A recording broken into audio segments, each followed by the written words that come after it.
There are many elements to be a better, more successful person, to feel satisfied with your progress, to feel wholesome, much more than 7.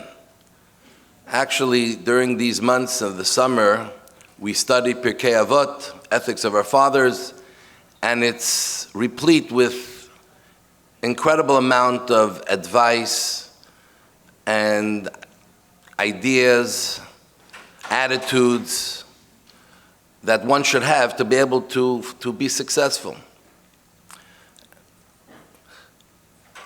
What I chose here today as the 7 pillars of success are certain attitudes and characteristics that are not just important to have, but they're game changers. They punch above their weight. It's something you can bring into your life, or an attitude that you acquire, characteristic that you work on, that the results are much greater, exponentially greater than the efforts. And it's really life-changing. And something unique that we get from the wisdom of Torah, the true wisdom of life. So each one of the things we'll talk about really deserve on its own hours. And I definitely encourage you all to go back home and find out more about each one of them. But here we'll just touch upon a little bit, at least, to try to get a picture of what it is and why it is that it's something that's very important and special. So, challenge. One of the things that we all face are challenges. Everyone has challenges. You know, sometimes we think the other people, things are so smooth and easy and everything looks perfect. But we all know the truth for ourselves, and the truth is for everyone, that we all face various types of challenges in our life. Sometimes they are very serious challenges or obstacles in our path. Sometimes they're less, but there's constantly challenges. There's no smooth sailing. Life is just full of it. This is what it is. And often, these challenges create a tremendous amount of anxiety, which our society unfortunately suffers more than ever from anxiety, stress levels. They weigh heavily on us. It almost makes us freeze. By many people, it just makes them freeze, and it doesn't allow them to operate and to work, to move forward. So today we want to talk about what is our attitude that we're supposed to have to a challenge. And that is that challenge is an opportunity. What does that mean? In reality, challenges, though we don't ask for them, but this is the way Hashem designed the world, they're actually our friends, because challenges bring out, or has the ability to bring out the best within you. All the great abilities, talents, skills, courage, many other things that you have lying dormant inside of you without a challenge. But once you're challenged, these things come out. You know, they did a film about a family in Montreal, where I'm from, who hid during the war in a cave in Ukraine. National Geographic did a film because they somehow found this cave and it was full of Hebrew writing. So anyway, they did research and they found out it's a family that survived the Holocaust and they all live in Montreal. And what was most fascinating amongst the many things that happened, how they survived for a year and a half in a cave, is that the entrance to the cave, a normal human being has a very hard time getting through the entrance to the cave. And this family they eat a lot of cholent and the other things. They're not skinny, And yet they were going in and out all the time. When they came back for the film, many of them couldn't get in anymore. So when you have a challenge, all of a sudden things happen in your life. You're able to do things that you never imagined. For survival, the challenge was, could we survive or not? They somehow made a way. It worked for them to get in and survive. So challenges, in reality, bring out the best in us if we approach it correctly. Now, let's give you a little background. Let's look at the first Jew, Avram Avinu, Abraham. So imagine a world where everyone was worshiping idols. God was non-existent. Nobody believed in God. Everyone was worshiping, whether it was Nimrod or other idols. Idol worship was rampant. And here's this little boy, Avraham, who somehow thinks something is very wrong with idol worship, is searching for the truth, and finally comes to recognize that whatever is out there that's so vast and so incredible, there must be a master to it all. And you figure out there must be a God in this world. And God appeared to Abraham. And then we find something fascinating. That all of a sudden, for the next many years of his life, God starts testing Abraham, giving him one challenge after another. And we read about it. Abraham had 10 very serious challenges in his life. Challenges to his life itself. He was supposed to be thrown in the furnace. Until the final challenge of being asked to sacrifice his only son that him and Sarah had at their old age, Isaac. Meaning that his entire dream of the future would be buried at the moment he kills his son, and everything he worked for will be for naught. Thank God Abraham passed those tests, and that's why we're here today. But the question is this a fair, kind God? Here you have finally someone who champions that there's a God in this world. God found one person who recognizes that he exists, put Abraham on a silver platter, show to the world what happens when someone recognizes the truth. Take care of him, make him the richest, make him the most powerful. Let everyone see that it's worth it to find the truth. But that's not what God does. He starts testing and challenging Abraham. Why? Not because he didn't trust Abraham, and not because God's playing games. Because God saw that finally I have someone who recognizes the truth. I want to make sure that this is going to be deeply ingrained in him. I want to make sure that he will hold up this truth even when things are difficult, and especially because he's going to pass on this faith to his children. Will his children be able to withstand a Holocaust and still believe in me? Will they be able to withstand, we just experienced the destruction of both temples and still continue to live as Jews? How do we know that there will be a lot of strength behind his faith? So God started to test Abraham to strengthen his faith, to make it deep, to make it unbreakable. And every test that he passed, he became a stronger believer. He became a stronger person. God's tests is what made Abraham who he really was. He started the path, but God's tests, his challenges that he gave him, made him the great person and the father of the Jewish people. And actually in Hebrew, the word nisayon, which are tests, is similar to the word nes, which is to raise high. Every test that Abraham faced raised him a bit higher, brought out his deep strengths and abilities. The Talmud tells us, Ein HaKadosh Baruch Hu ba b'trunyim b'yosef. God does not play games. He doesn't play Russian roulette. He doesn't just throw things out and say, let's see, let's have some fun. Let's see how this person's going to dodge this next bullet.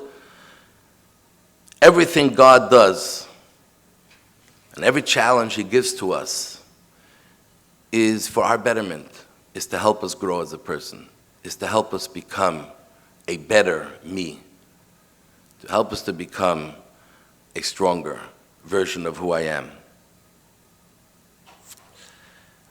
There was a businessman from England, Mr. Rader, Benzion Rader, who was very close to the Rebbe. Actually did many great things for the Rebbe in the early years, the 60s and the 70s, to help build Chabad outreach. And he once came to an audience with the Rebbe, and he was complaining about a tremendous amount of business difficulties that he had. And he was really complaining, and it was like weighing on him, and like he was lost. He felt like he was losing the battle. So the Rebbe told him, Mr. Rader, there are two words for faith in Judaism. There's emunah, and the other word is, bitachon. Emunah, bitachon. Many people today are reading Shara Bitachon. It's an incredible book to read, a sefer about what it means to have trust in Hashem. So he says, what's the difference between faith and trust? And the Rebbe said like this: when you have faith, you believe that you will overcome your challenge. You feel the weight of it. It weighs you down. It's a struggle, but you feel you will overcome. That's faith in God, that eventually you'll make it through. Trust is that you don't look at it as a problem at all. It's not a problem. It's just a challenge that God puts in my way to help me become stronger. You never look at it as a problem. There's no negative to it. It's hard. You have to dig deep to face it, but it's never a problem. And actually, in a letter, I tried to find it before the class, something I saw a long time ago, so I couldn't find it to read exactly how the Rebbe writes it, but there was a letter similarly sent to someone who was complaining about many things and going on in their life, and the Rebbe said there are three types of people. There are those who, when they have a challenge, they freeze, they don't know what to do, it breaks them apart, an obstacle in the way throws them off totally. Then you have those who they say, no, we're going to face the challenge head on, and they face it and they fight it, and they expend a tremendous amount of energy trying to fight, focusing on the challenge and fighting it. By the time they get to the other side, they have no energy to continue moving forward and growing. It takes out everything out of their life. And then you have those that look at every challenge as an opportunity. Every challenge is an opportunity that God is giving me to become something I'm not yet. Do I welcome the opportunity? Yes. It's going to come with hard work, and I have to dig deep in with my faith and with all other strengths that I have. But it is opportunity. Or am I going to miss this opportunity? It could be a once-in-a-lifetime opportunity. There was the shliach in Belgium, Rabbi Slavatitsky, tells the story that he once had a fellow, Daniel, who started to come to his Chabad house, and he got involved in Judaism, and he started to grow. He started to get more involved in mitzvahs, put on tefillin, Shabbos, and then all of a sudden he disappeared. He didn't see him. So finally, when he bumps into him somewhere in the streets, he says, Daniel, what's going on? How come we don't see you? So Daniel is like just trying to get out of it somehow, but he's pushing, what's going on? You were so involved, So he says, I have a little problem, a little dilemma. He says, what's your dilemma? He says, I met a girl, and looks like we're getting engaged. He says, great, mazel tov. The problem is, she's not Jewish. So the rabbi looks at him and says, Daniel, you're so into your Judaism, like what's going on? He says, I know, but I love her, and I feel she's my bashert, and I think I'm going to go ahead with it. So the rabbi started to work on him and talk to him, but don't you know, and you know what a rabbi would regularly tell someone who's looking to marry out, and then he got other rabbis to talk to him, and he wouldn't budge. He just wouldn't budge. So he tells him, okay, do me a favor, he tells Daniel. I want you to go to the Rebbe. In those days, the Rebbe was giving out dollars Sunday. And tell him you're marrying a non-Jewish girl. And I put it in the Rebbe's hands. Whatever happens from there, I'm never going to bother you again. If the Rebbe doesn't convince you, then I'm never going to say anything to you. So, he was invested enough with the rabbi that he said, okay, I'll do it. And he goes and he waits online. And really, he was doing this for the rabbi who did so much for him, but really, he was expecting that the Rebbe is going to give him such a knock over his head. I mean, he was very uncomfortable. And he goes, it comes his turn. And those who ever went to dollars, it was a quick-moving line. So he had to quickly say, Rebbe, we gave him $1, Rebbe, I'm going out with a non-Jewish girl, I'm planning to marry her. So it was quiet for a moment. And then the Rebbe said, I'm jealous of you. So now he caught his attention. The Rebbe's jealous of me. He didn't even see a picture of her. Like, what's this? So the Rebbe says, God puts everyone in this world. Like in Jacob's dream, we all have a ladder to climb. We start our life at the bottom of the ladder, and we climb to the top of the ladder. Hopefully by the end of our life, we've climbed to the top of the ladder. And every day that we do a mitzvah, every day that we do the right thing, we're climbing another step in the ladder and another step in the ladder. He says sometimes God puts in front of someone a challenge, a problem, a situation, and in that problem, he's giving you the opportunity that if you face the challenge correctly and overcome, you can climb 100 stairs in one shot.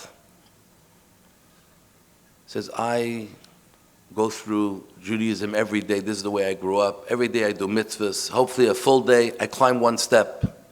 I never have the opportunity to have a decision put in front of me that can allow me to climb almost to the top of the ladder in one decision. And God gave you this opportunity. If you realize that this is just a test from God, that's all it is, a test from God, and you pass it, you'll have done something I can never do.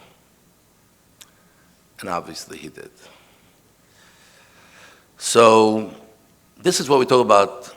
Challenge equals opportunity. This is the way Judaism wants us to see when we face challenges, and we're going to face challenges. Don't fight it. Obviously, if you can get rid of it easy, get rid of it, but don't fight it. Work to overcome it as an opportunity to grow. Dig deeper within. And I'm sure if you all think about it, you've met people, either yourselves or others, who did that, and they're in a different place. They're different people, and I see it all the time. And obviously, just to finish this one, a big part of it is to be positive all the time.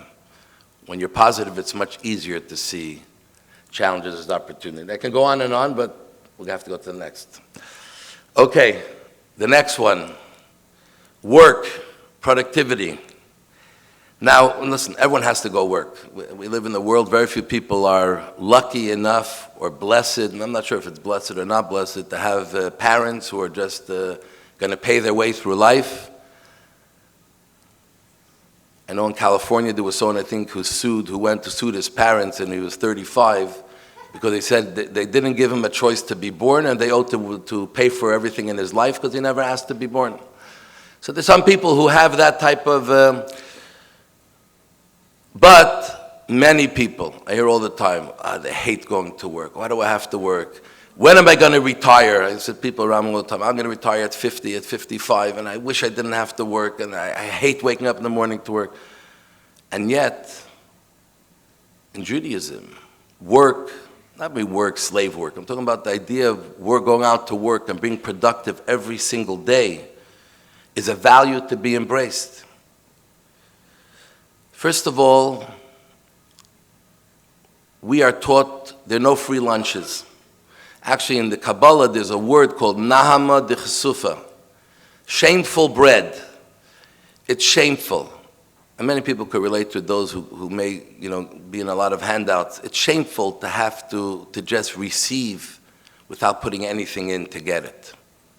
It's not a good feeling.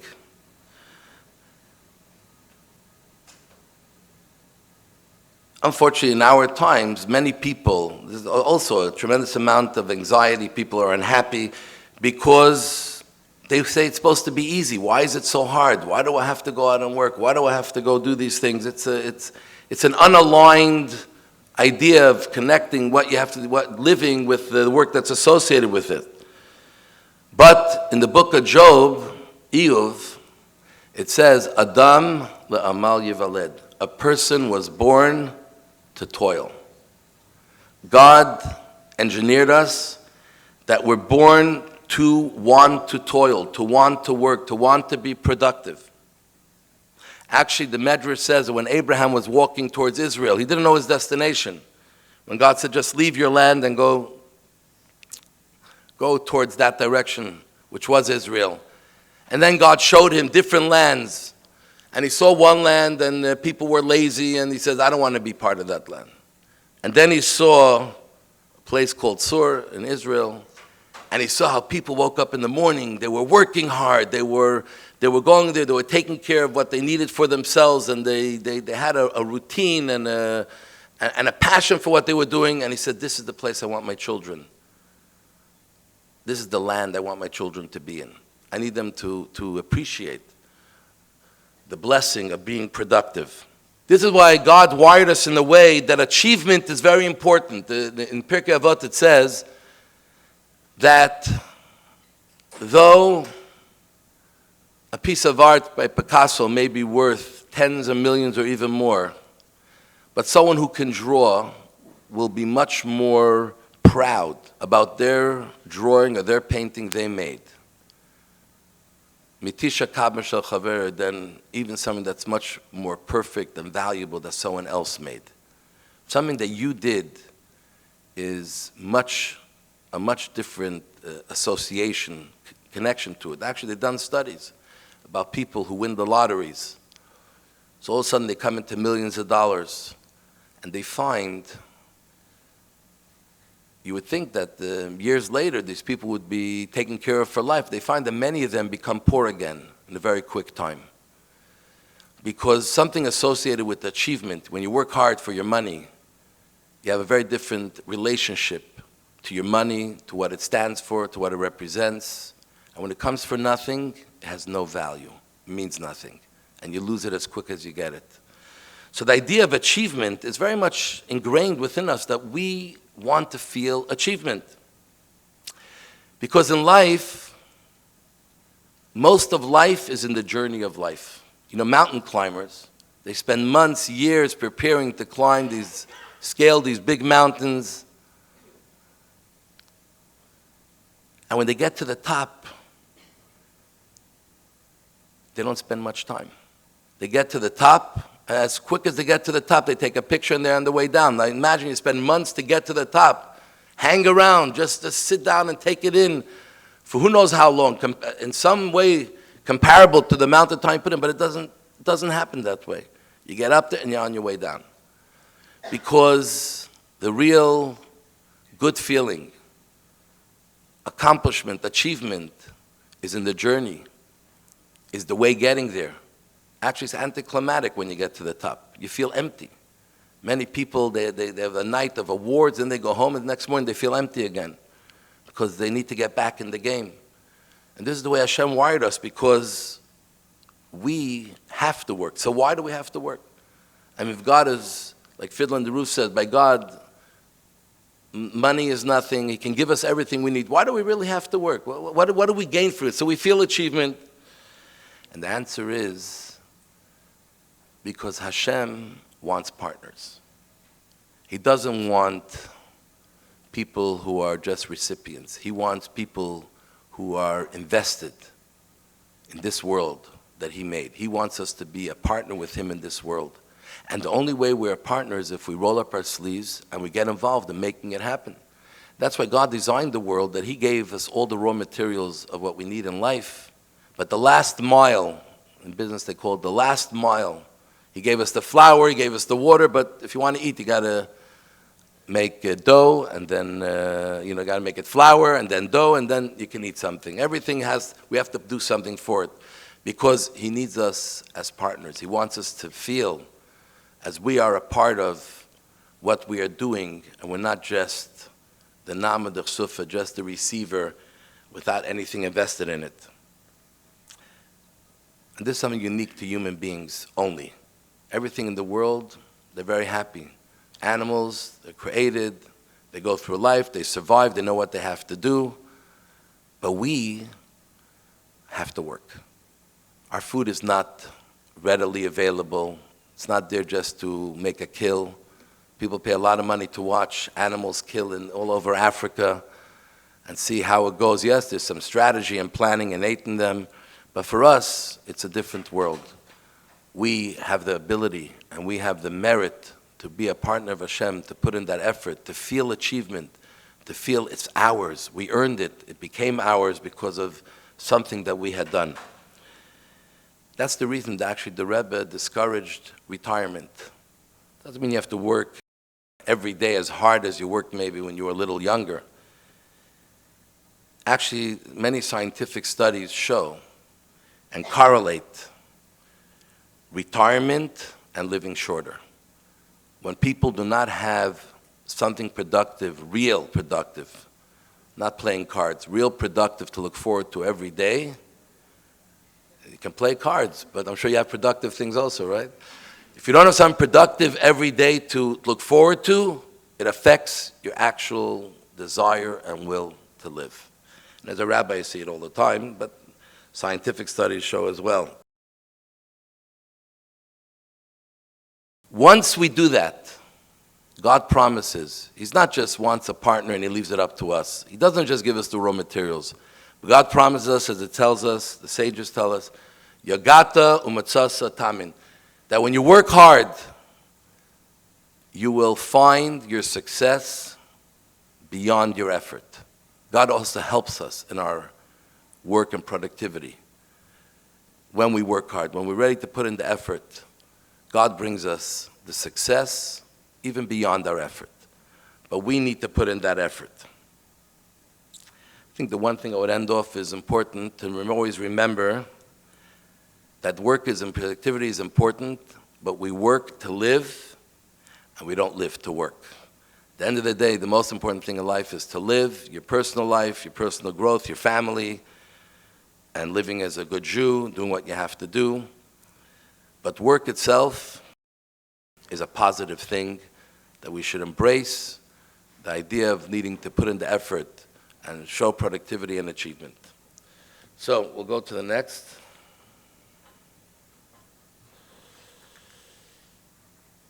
Have a vision. In Judaism, we find how important it is that we have a vision. And this is not unique. Many of these things have trickled down into general society. You may find other people talking about it.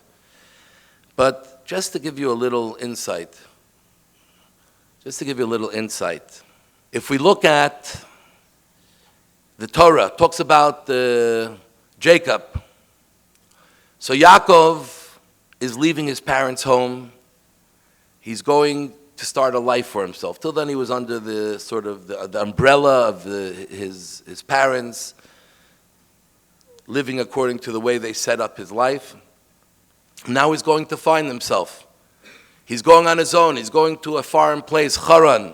He has to start a life, to get married. He has to start taking care of himself. He has to start building his own future. What does the Torah tell us? Yaakov, we mentioned before, Yaakov had a dream. Falls asleep and he has a dream. And the dream was the ladder we mentioned before, connecting heaven and earth.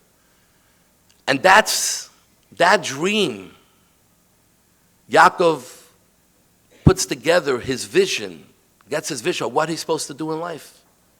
That he's going to this foreign place, even though it's earthly, but he's going to connect earth with heaven.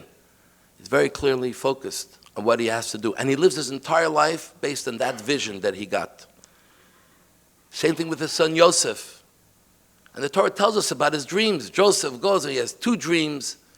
He tells it to his brothers. Obviously it caused a lot of family feuds. But not to get into that, Yosef had a dream.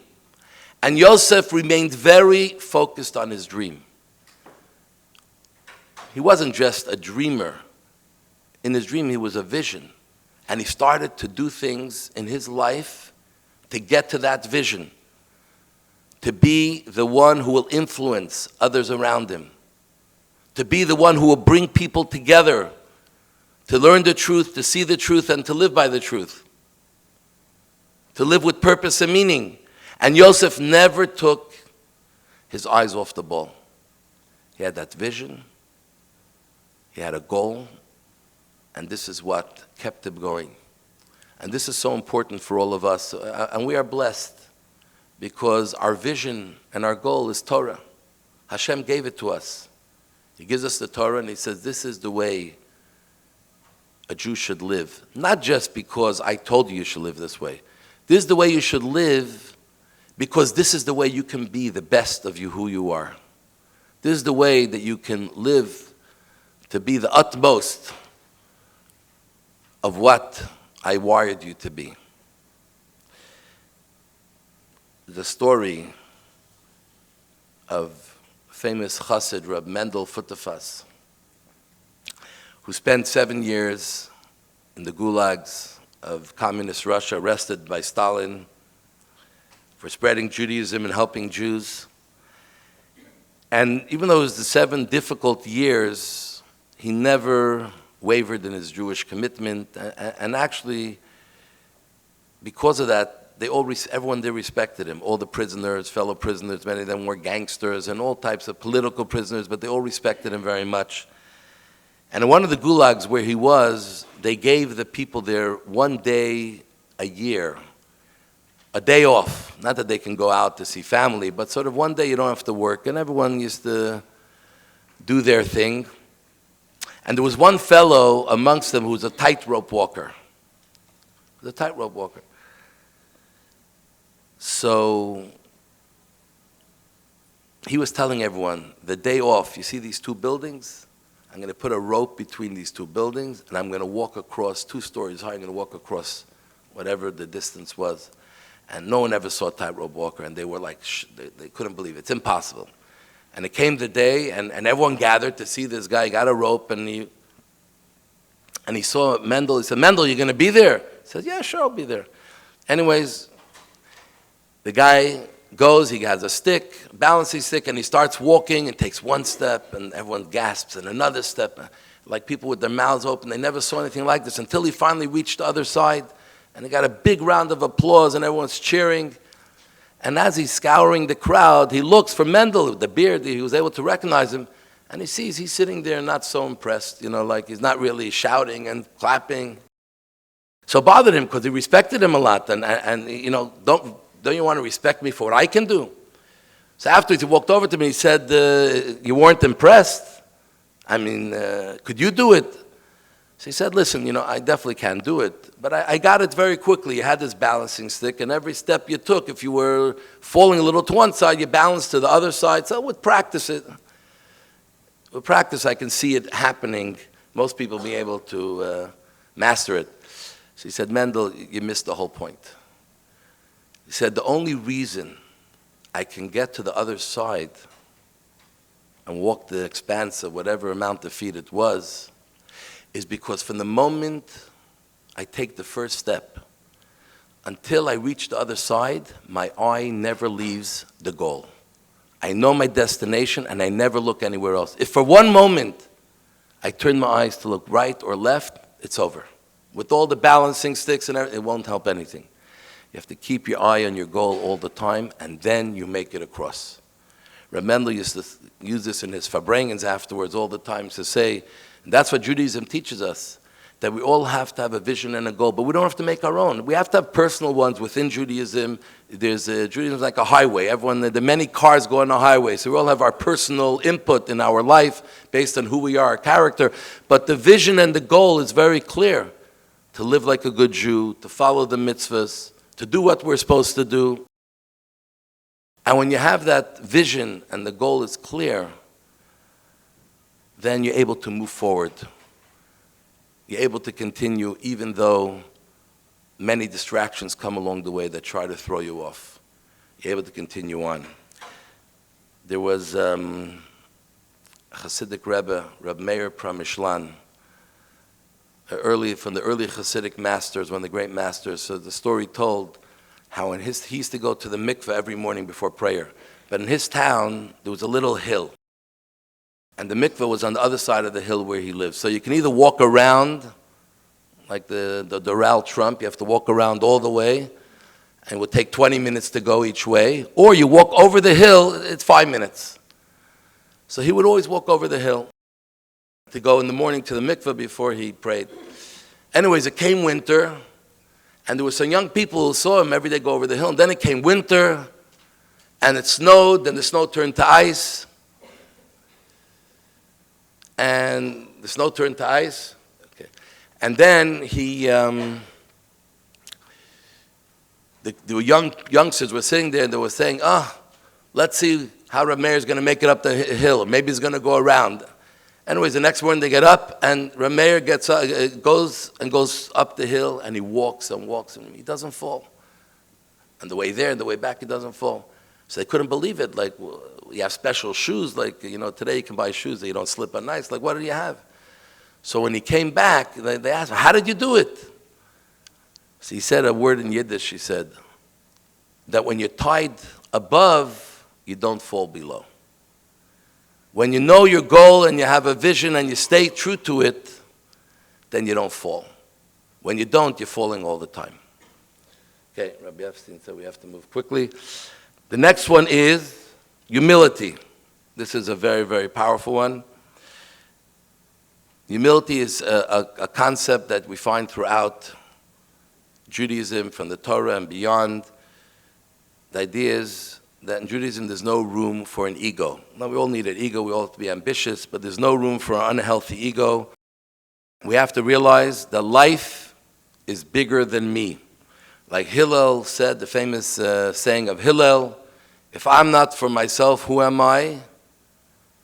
But if I'm only for myself, then what am I? Life is not just about me. Today we talk about the me generation. We're not just about me. I'm living for something bigger. I'm here to serve. And in actuality, ego, which leads to arrogance, leads to mediocrity. When you have a big ego, you get in your own way. You become your biggest stumbling block to real success. And God actually says, Ein ani v'hu yecholim ladar. He says, I can't live with someone who has a unhealthy ego and arrogance. I can't live with such a person, meaning there's no room for me. They take up the room, there's no room for me. And when we talk about Moses, the greatest Jew who ever lived, and we talk about his greatest quality, you know what the Torah tells us is his greatest quality? Humility. That Moses was the most humble person on the earth. Now, humility actually comes from a strong sense of self-confidence. It's not easy to be humble. It's not easy to put your ego aside.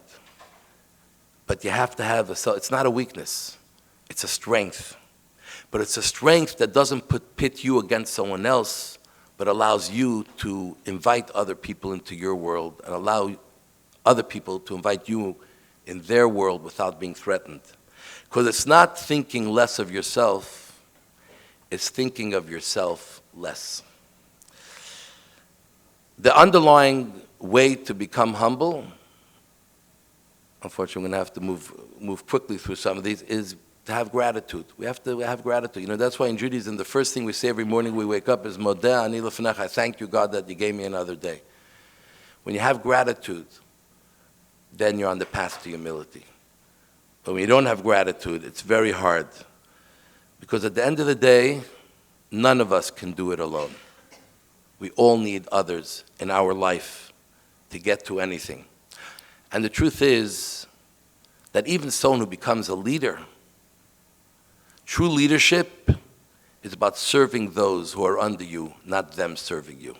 The most successful leaders are those who realize they're there to help those that are under them, than those people to help them. The next one is know yourself. And I'll give you two quotes from a Yom Yom. It's so important to know who you are. Unfortunately, we're bad judges of our character. And I'll read Hayom Yom, it's what the Rebbe wrote in 1943, A Thought for Every Day. He says the true way is to know one's character, truly recognizing one's own deficiencies and one's good qualities. Now, we think we know our deficiencies and we think we know our qualities. Many people are in denial of their qualities, and many people don't even know their deficiencies. They over-exaggerate. And I'll tell you something interesting. When I was in business, at some point we had a group of people invested in our company, in our startup. They were from Microsoft. And they told us something very fascinating. It always stayed with me. So they, in the early days of Microsoft, so like every company, the managers review everyone under them to see for a raise, to continue with the company, and to give them a higher position. And they came up with an idea that instead of managers judging people's how they perform, their performance, let people judge their own performance. Let's see if people judge their own performance, what it will be. And everyone told him, you're crazy. Who's not going to write, I'm the best, I'm the smartest, because of me the company is existing? So they did the first year, they gave every employee to measure their performance. And at the same time, they asked all the managers to measure their performance. And what they found was mind-boggling. That almost every employee thought of themselves worse than the managers thought of them. So we over-exaggerate our deficiencies often, and we don't realize our qualities. And it's so important that we have to know who we are. We have to be true to ourselves. We said before, humility is not about denying your ability, or sometimes your ability that's unique to only yourself, like Moshe Rabbeinu Moses. You have to know who you are. And it continues, another Hayom Yom, very fascinating. It says, the individual's service must be commensurate with his character and innate qualities. There may be one who can drill pearls or polish gems, but works at baking bread, which is something that's very important. Even though it's a necessary craft and occupation, this person is considered to have committed a sin. When you don't know who you are, and you don't know your talents and your abilities, and you go down a path that's not set out for you because God gives you talents and abilities to use them, then you're hurting yourself, and you're actually hurting God's world because He's counting on you to actually do your part. It's so important to know both, because then we're able to know who we are and work towards becoming a better me. And then the chances of that happening becomes much higher. And then you're satisfied, and then you feel in a good place, you feel wholesome. Number 6, practice restraint. So important, how to know when to say no. Many good people have a very hard time saying no. People ask you to do them a favor, you're in a workplace or a family, and you just have a hard time saying no. Opportunity comes up, and it's very hard to say no. And what happens is you start saying yes to a lot of things, then you water yourself down, and you're not available for anyone. You're not available for your children, you're not available for your spouse, you're not doing the best you can do at work, or in whatever organization you're involved. It's very important to learn how to say no. No doesn't mean you have to be mean, doesn't mean you're negative. It's just, this is not for me now. Actually, self-control and discipline is very central to Jewish life, and because of that, there's 613 mitzvot, 613 commandments. 365 of them are no's. There are more negative commandments of things we don't do than of 248 things that we do, things that we're supposed to do. Now, usually you would think, how do we define a Jew? It's by what do you do as a Jew? It's not true. You define more by what we stay away from because we're a Jew. And actually in life you'll find that you realize a character by what they don't do but then what they participate in. Like, this person would never do this. That tells us a lot about a person. Then, this person does this and that. That's the way it is. So learning how to say no in actuality means you're saying yes. You're saying yes to who you really are, what you're really trying to do, what you're really trying to accomplish, to focus on the things that you need to succeed in.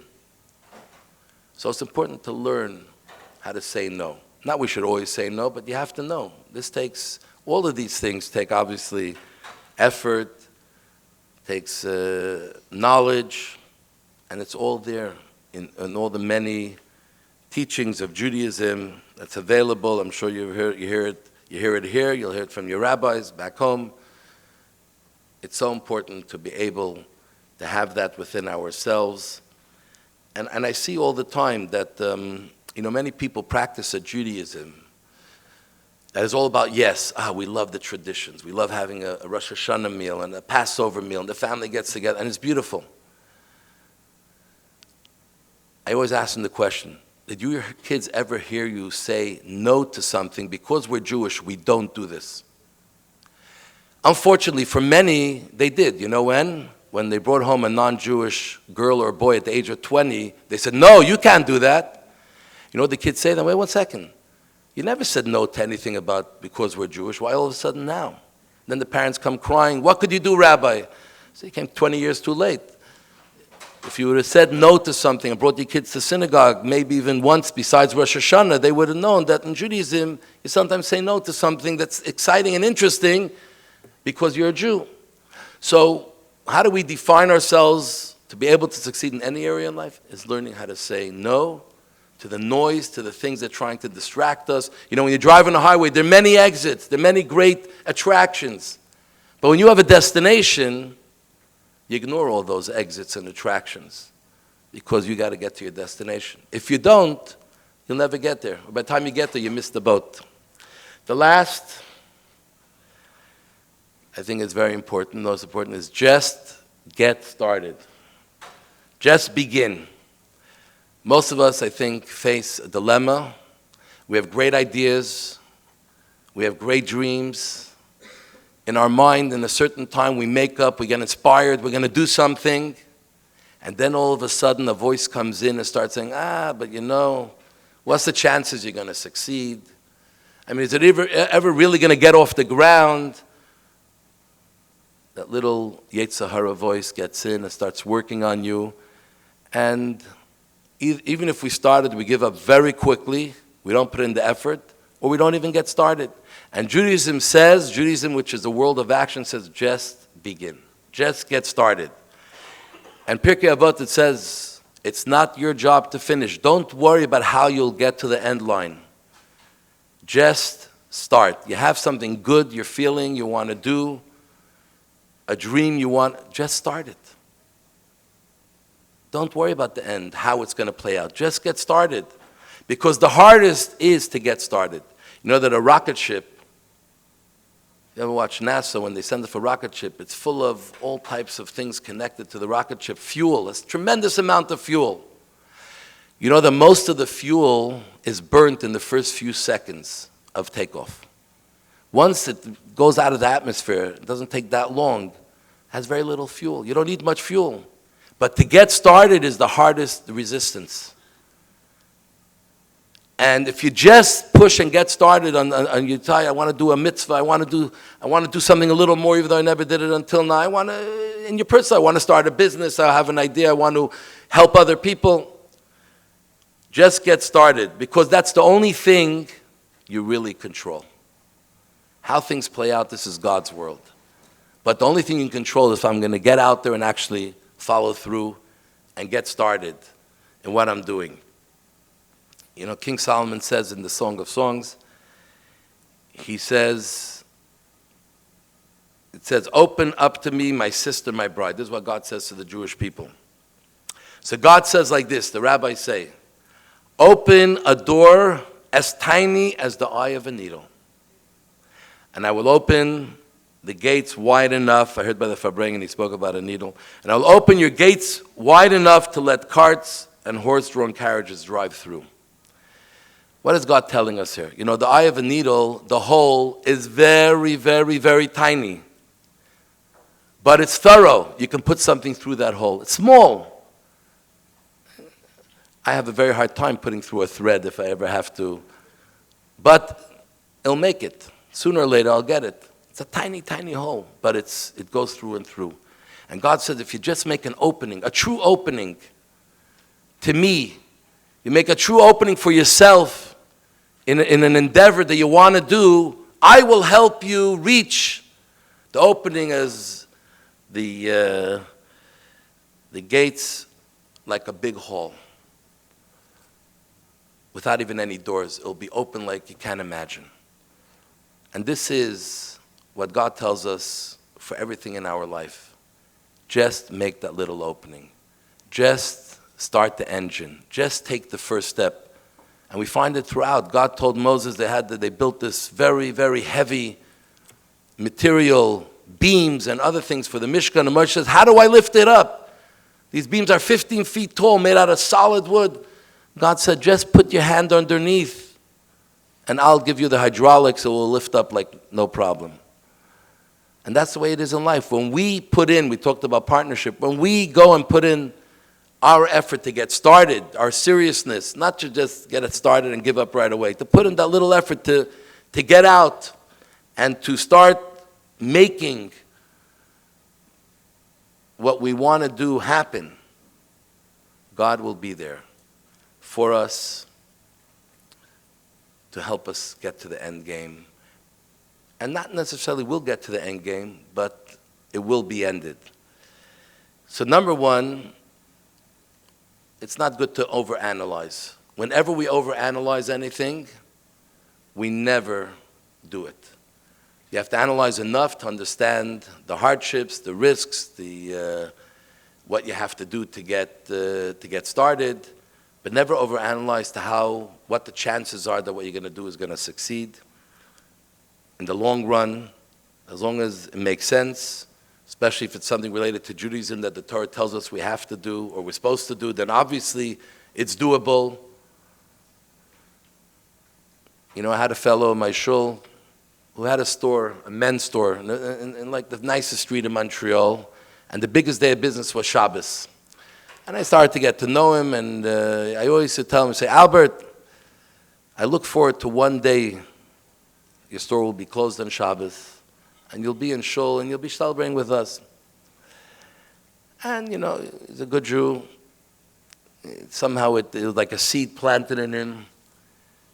And he decided one day, you know what, I'll go to synagogue, then I'll go to work afterwards. Okay. Then a little while later, what, I have to go to work, I have an employee. Anyway, little by little, till he closed his store. So before he closed his store, his friends would tell him, Albert, you're crazy. If you close your store on Saturday, you can close your business. What are you going to do? You know, you have a nice business, what are you going to do? He says, I didn't know what I was going to do, but I knew that if I have to live the way I feel, I can't have my store open on Shabbos. And at that time, he was in a wholesale business of high-end material. It was very small. It was like a little hobby almost. He closed his store, and everyone cursed him out. They thought he's crazy. Why are you listening to this rabbi who doesn't know what he's talking about? And within 6 months, out of the blue, his other business started to take off, and he's done so well. He said, I never made in my store anything near what I make today. Because he opened the eye of a needle, God opened up. That's the way God works. He opens up for you. You know, Moses never finished his job. Moses was appointed to lead the Jews out of Egypt into Israel. He never took us into Israel. He took us to the border of Israel, on the eastern side of the Jordan, and then he passed away. Now, if we ask ourselves, was Moshe an accomplished person? Did he live out his life's mission? We don't have to finish. But whatever we did was because of whatever Moses did until that point. And that's why we find, just to finish off, Choni Hamagel, famous great rabbi, known for bringing rain to the Jews in an unusual way when they had a drought. So he once saw a fellow planting a fig tree, an older fellow. So he says to the older fellow, he says, you know, a fig tree takes years to take root until it gives fruit. He says, why are you planting this fig tree? You're an older man. It's just a number of years. You're never going to see the figs grow from this tree. He says, I know, but my grandchildren will benefit from the figs from this tree. And that's the way life is. when we recognize we're part of a bigger picture, we don't have to see the end of everything. We always have to be part of the process. Sometimes we have to begin, then other people, if need be. If we are blessed, we may see the end. And if not, other people will take over, and they will see the fruit of everything that you had done for them. And I believe that even if we take even one or two, even one of these attitudes or characteristics, and really work in it to bring it into our life, we'll see a big difference in ourselves, in our ability to move forward in all ways, to feel wholesome, happy, to go to sleep, to feel satisfied. You know, in Judaism, we have the feeling, we're supposed to have the feeling of satisfied, at the same time to want to do a little bit more. We never feel complete, but we should feel satisfied. We should feel that I put in a good day, I did good things today, I can go to sleep at night feeling I did my part. And then you wake up the next morning and say, today is a new day, like we saw last night, the way the Rebbe said, today is a new day, and I'm going to do a little bit more, maybe even more than yesterday. And tomorrow's a new day. And if we bring in any one of these, and every one that we add, it'll take us to places that we can never even imagine, because inside every one of us, we're told, is a eretz chayfetz. Every one of us has tremendous abilities. There's greatness inside every one of us. It's different greatness. We all are going to become something different. Obviously, we're all going to be the best Jews and follow the same mitzvot, but we all have something unique that we have that we bring to the world as a person. And when we live our life to the fullest, this is when this will all come together. So I want to wish you all, we should have success, big success in all the endeavors of your life, and only blessings and good things. Thank you. The Rohr Jewish Learning Institute has the largest collection of Jewish media online. Hit subscribe for more.